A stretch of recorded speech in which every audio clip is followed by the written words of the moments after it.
And hello, good evening, and once again, welcome to the Shadow Gallery. I am, as always, your host, James Donnelly.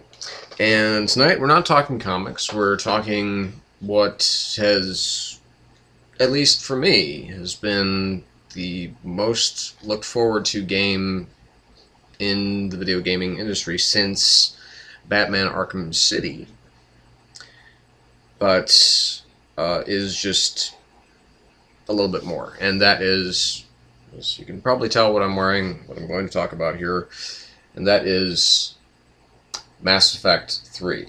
Now, I did splurge on the collector's edition, which does have a case which has FemShep and Commander Shepard on either side. Also has a bunch of little fun things, has a little postcard, picture of the Normandy, and it has a bonus comic, which is Mass Effect Invasion, the first issue, which is the story of Arya and her loss of Omega to the Cerberus people, and of course the art of Mass Effect hardcover here.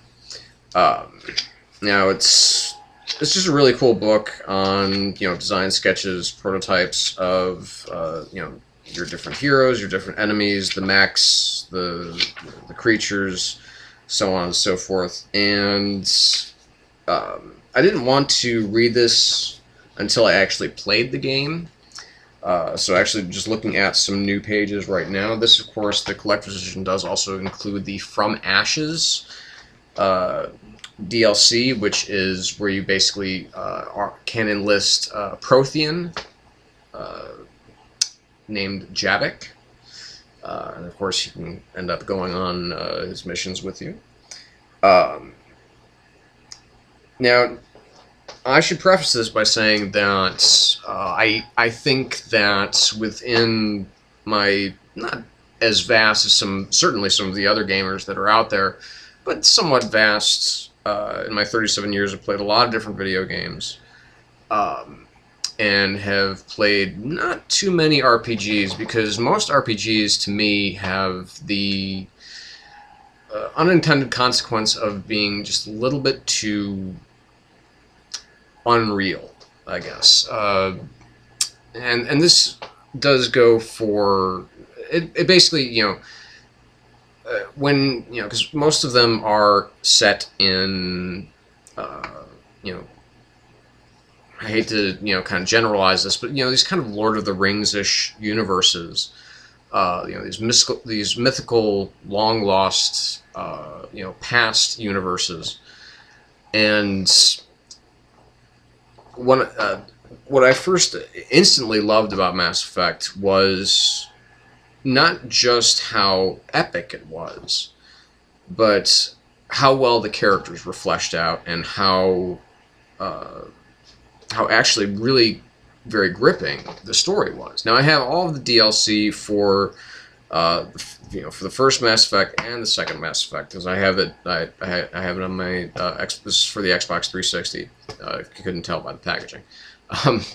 So I've played them through both games several times. I have 3 different characters. I have two Commander Shepards and 1 FemShep, and I played them both through all the way, with being the Paragon and then being the Renegade on the other side. So it's really fun playing the game through both times with the same character, and then making the different decisions.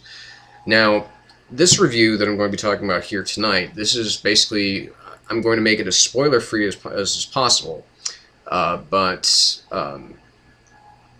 I'll do my best. But this is me playing as Commander Shepard. So the game itself, first of all, if you don't know what it's about, then forget it. This is not for you. I do highly recommend that people who even aren't fans of the RPG genre in video gaming, like I am not, do yourself a favor and if you have a PS3, get Mass Effect 2 and get this game.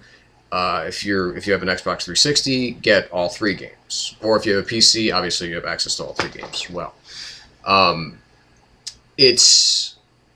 This game is far and away the best, and that's from someone who would give easily a 5 out of 5 plus rating to both of the earlier games.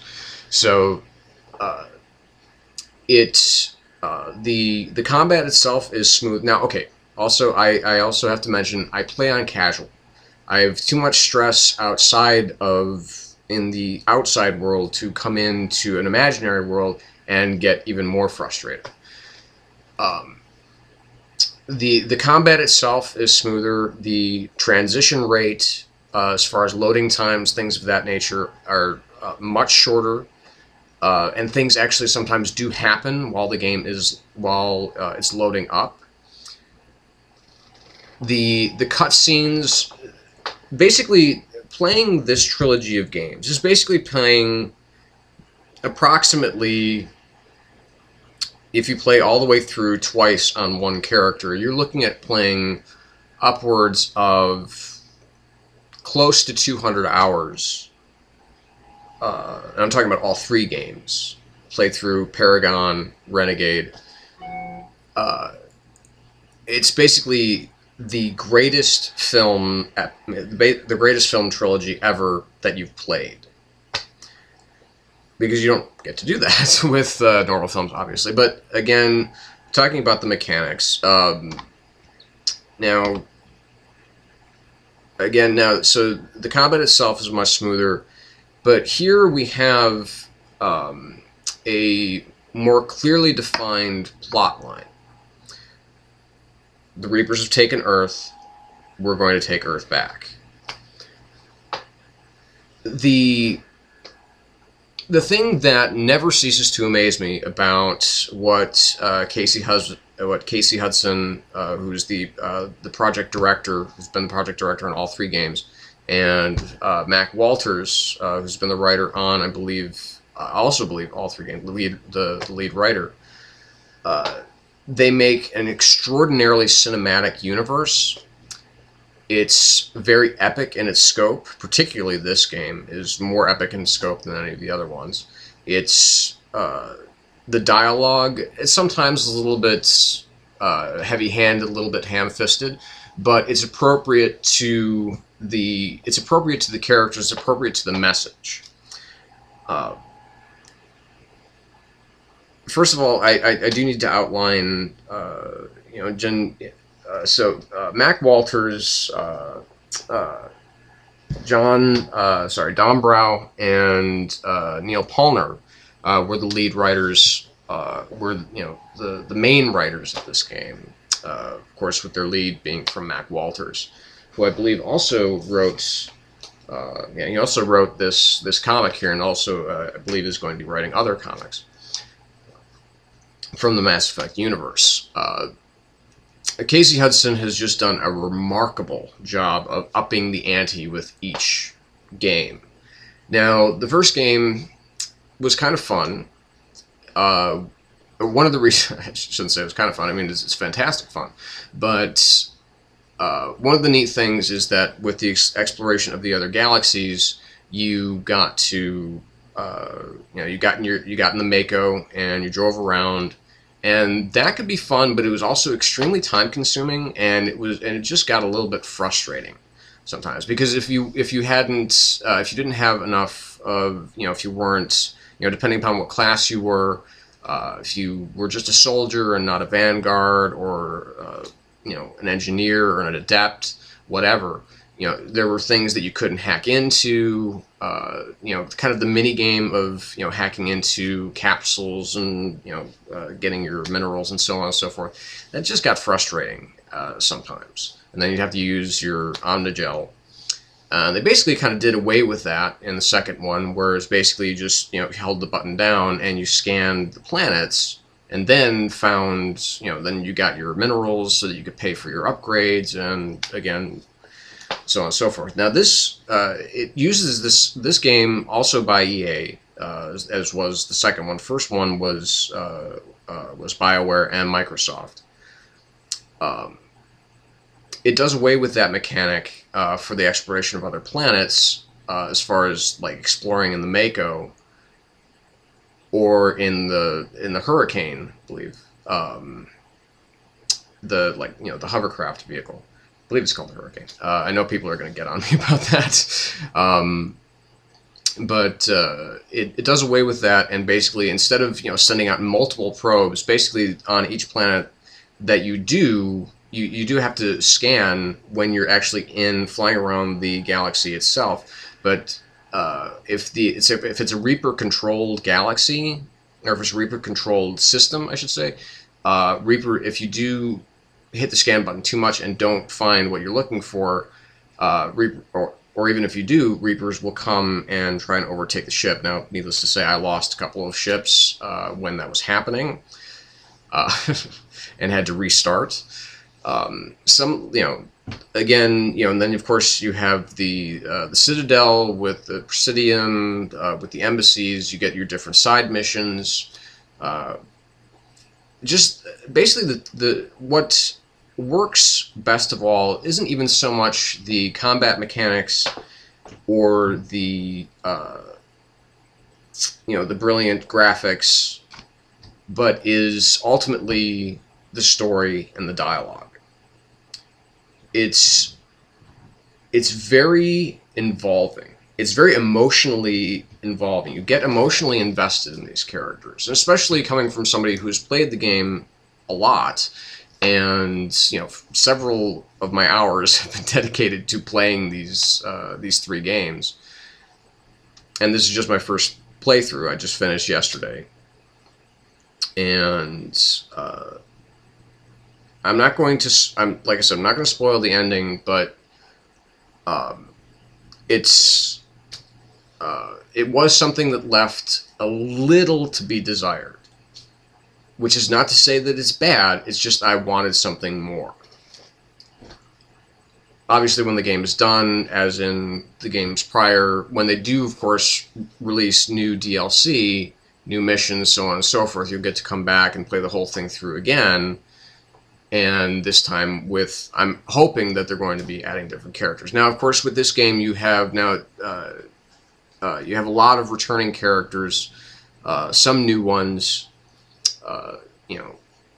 But special kind of shout out to all of because really where I think this game works at its best is with the story, with the writing, and with the voice acting. Now we have, of course, Seth Green, who's Joker. We have Tricia Helfer, who's Edie. Keith David brings that amazing gravitas to Admiral Anderson. Seth Green bring his kind of distinctive humor and some kind of a sympathetic character in Joker, but still making him very cool. Tricia Helfer brings kind of the sexy, but also the kind of confused, as far as being an AI, to Edie. Lance Henriksen, of course, playing Admiral Hackett. Again, more gravitas there. Great voice. Brandon Keener returns as Garrus. And Garrus, of course, is just such an awesome character. Mark Meir, who plays Commander Shepard.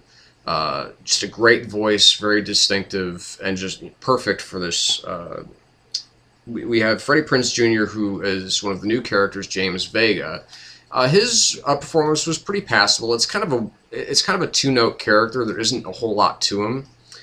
But you've got Martin Sheen, of course, returning as the Elusive Man, and that's great. Yvonne Stravosky, who returns as Miranda Lawson. You got Landon Minell, who plays Eve, who is the female Krogan that you saw in the demo. And of course, Allie Hillis, who plays Liara. So just a great voice. Kimberly Brooks, who does Ashley Williams. Liz Soroka, who does Tali. Carrie-Anne Moss, of course, returning and doing the voice of Arya. But a fantastic game. 5+++ out of 10, A+, however you want to grade it. It's just a brilliant game. Go out and get it and play it. I'll probably return at some point with a multiplayer review, But anyway, that's it for Mass Effect review here on the Shadow Broker Gallery. And hope you enjoyed. Leave your comments, see what you have to say, and embrace eternity. Take Earth back.